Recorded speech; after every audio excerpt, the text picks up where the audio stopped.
Hi, I'm Josh, the founder of the Accountability Group, and hi, I am also Josh, an addict in recovery for a while, vigilantly and daily battling the diseases of addiction and mental health. I suffer from co-occurring disorders, so I have to be extra vigilant in managing my diseases of addiction and proper mental health care, which is why I am in both NA and AA, and I do Refuge and Dharma, and I also have a medical team of a therapist, psychiatrist, and a doctor, and medications that help manage my mental health to keep me within the guardrails. So whether you're battling the diseases of addiction, whatever they may be, or dealing with mental health issues, or both, that's why the accountability group was started, was to try and help at least one person. If we save one person's life, then that will mean the world to me. It'd be great if we could help the millions of us out there, and that is ideally the goal, that's the vision. But if we save one person's life and change one person's life, then that is a huge win for me. That will be one of the most, if not the most, it will be the most amazing accomplishment that I will achieve in my life, is if some way, somehow, the accountability group can help change one person's life for the better and help save them from the diseases of addiction and poor mental health. If we can provide the resources, the support, the help, that will be what's most important to me. So you can reach out to me at theaccountability.group. You can reach out to me at the Accountability Group on Facebook. You can reach out to me at Tag Building Hope on Instagram, and on Twitter. So the Twitter handle is Tag Building Hope, or you can reach out to me on Instagram at Tag Recovery. The reason I say you can reach out to me is because I manage all of those. I let my marketing team do other aspects in order to facilitate the growth of the company. But this is my baby, the accountability group, and Tag is my baby because I've lived this and I've been on both sides of the tracks and both sides of the street and lived two lives and seen the world in two different ways. And I understand what it's like to be in active addiction, and I've understood now what it's like to have time underneath your belt and be in recovery and what it takes.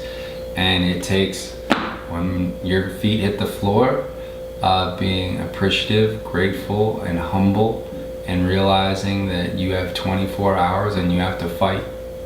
You have to fight for those 24 hours. And sometimes there are high highs, sometimes there are low lows, sometimes it's even. But at the end of the day, we all have the same 24 hours, and we have to decide what we're going to do with them. So we're either going to make good choices or we're going to make bad choices. But the choice is ours, and I hope everyone decides to make good choices. That's my hope. With that, I realize I've talked a lot, and really what we need to do is get into the daily readings and play a little bit of catch up. So today we'll be reading out of Daily Reflections, and it is August 27th. So let's jump right into Daily Reflections and the reading for August 27th as we catch up to today's date. So August 27th, out of Daily Reflections, centering our thoughts. When World War II broke out, our AA dependence on a higher power had its first major test. AAs entered the services and were scattered all over the world. Would they be able to take the discipline, stand up under fire, and endure? As Bill sees it, page 200. I will center my thoughts on a higher power. I will surrender all to this power within me. I will become a soldier for this power, feeling the might of the spiritual army as it exists in my life today. I will allow a wave of spiritual union to connect me through my gratitude, obedience, and discipline to this higher power. Let me allow this power to lead me through the orders of the day. May the steps I take today strengthen my words and deeds. May I know the message I carry is mine to share, given freely by this higher power, by this power greater than myself.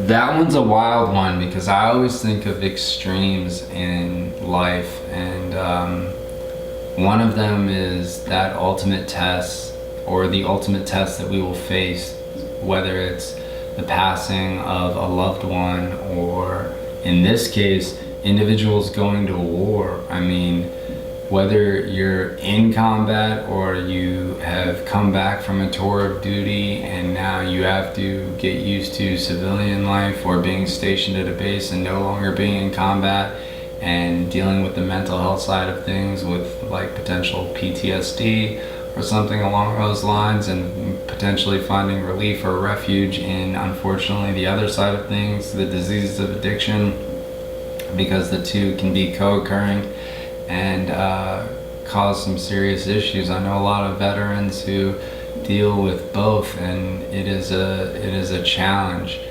But to find that strength, and so many people did, where they, were in these extreme harsh conditions where, you're under so much pressure, you're losing friends left and right. The death tolls are increasing. You're inheriting situations where, unfortunately, it's a them or me. They're either gonna get me or I'm gonna get them, and having to live with the fact that you may have taken one or more people's lives while you've been in combat in World War, and then have to come back from that and try and live a normal life, which again is a loaded word. That takes a lot of strength to maintain a program and maintain your program. So my hat is off to all of those individuals, and I thoroughly respect, appreciate, am grateful, and am thankful for every individual, man and woman, who has served in our armed forces throughout history and today. So thank you for your service, truly. Thank you, thank you. I wouldn't be able to make these videos. I wouldn't have the theaccountability.group website or the startup. I wouldn't have access to Twitter and our handle #buildinghope. I wouldn't have access to Instagram and our handle #recovery. I wouldn't have the accountability group Facebook page. I mean, I wouldn't have any of this. I mean, potentially I'd be speaking a completely different language if it wasn't for the men and women who, fought in these wars, and some of whom paid the ultimate sacrifice. And then many of them were able to remain sober or maintain some form of proper mental health and physical health, and avoid the pitfalls of either the spiritual malady or succumb to the diseases of mental health or addiction.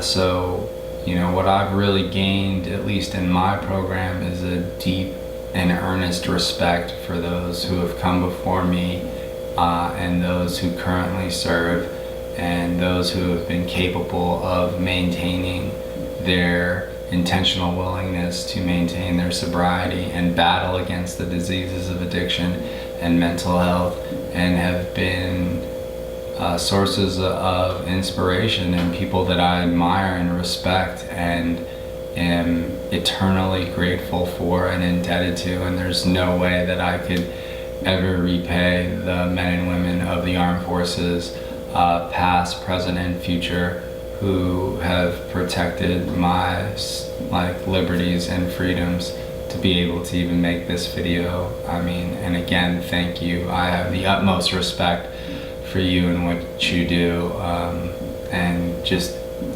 honestly, thank you. So I hope for you that you're able to find peace, that you're able to find grace, that you're able to find old hobbies that you enjoy, that you're able to find fellowships and programs that work for you, because there's no silver bullet or no single program that will work to battle the diseases of addiction. So whatever works for you, and helps you maintain that vigilance and that intentional willingness to put in the work each day to stay sober and not recede and retreat to find comfort and refuge, comfort in substances that are only going to wreak havoc on your body and your life and the lives of others, and also find the care that you need on the medical side in order to maintain proper mental and physical health. That's what I hope for all of you, because I wouldn't be sitting here today. I wouldn't be here without my fellowship, but I also wouldn't be able to make this video if it wasn't for the men and the women who served in World War II, who still, found strength in their programs, in their higher power, who through their higher power were able to live a life of strength, honesty, authenticity, and being genuine with themselves and others, and maintain their sobriety. So that's my hope for you. You may not have served, but you may still be fighting the diseases of addiction and mental health. So with that, you can reach out to me in a variety of different ways here on YouTube. I would love for you to subscribe to our channels, watch our videos, like our videos if you like them, but please try and use our comment sections if you can, or start threads on Twitter, or our comment sections on Instagram, or comments on Facebook, because I really want the accountability group to become a community where people can share. And whether you want to share the way that I do, and I really, there's no anonymity in my life. I came out as an addict when I was 20, so people have known for a very long time and have seen me in active addiction for many years, and have seen me with significant time in recovery. So I've been on both sides. So for me, this is my baby. So whether it's here at YouTube, theaccountability.group website, our future mobile app, tag Building Hope on Twitter, or tag Recovery on Instagram, feel free to reach out to me, and you will have an active listener, someone who will just be an ear and a vault, or a shoulder to cry on. If you'd like to ask for advice or tips or anything in terms of my experience, strength, hope, knowledge, and wisdom, and what I've used to help keep me within the guardrails, both with my diseases of addiction and mental health, feel free. I would prefer for us to start building a community and using comments, but I realize people feel more comfortable just talking to me one-on-one, because it's not my truth to tell anyone else's situation. So anything you say, discuss, or talk to me about, it just stays between us. And that's the way it's been for the past few months now. People have just been private messaging me, or DMing me, or talking to me on Messenger or WhatsApp, and we just have conversations and check in, and just see how each other's doing. So with that, I just hope that you stay safe, stay strong, stay sober, find a way to allow your higher power to work through you and choose life. And thank you again to the men and women of the military for your service. I have the utmost respect for you, and I am truly appreciative and grateful. I admire you, and you're inspirational. And for those of you who are successfully battling the diseases of addiction and mental health, and maintaining your sobriety and maintaining proper mental health, I commend you, because I can't even imagine what that's like. So with that, I just want to say again, I'm Josh, the founder of the Accountability Group, and I'm Josh, still deeply in recovery and vigilantly battling on a daily basis the diseases of addiction and mental health. Thanks for letting me share.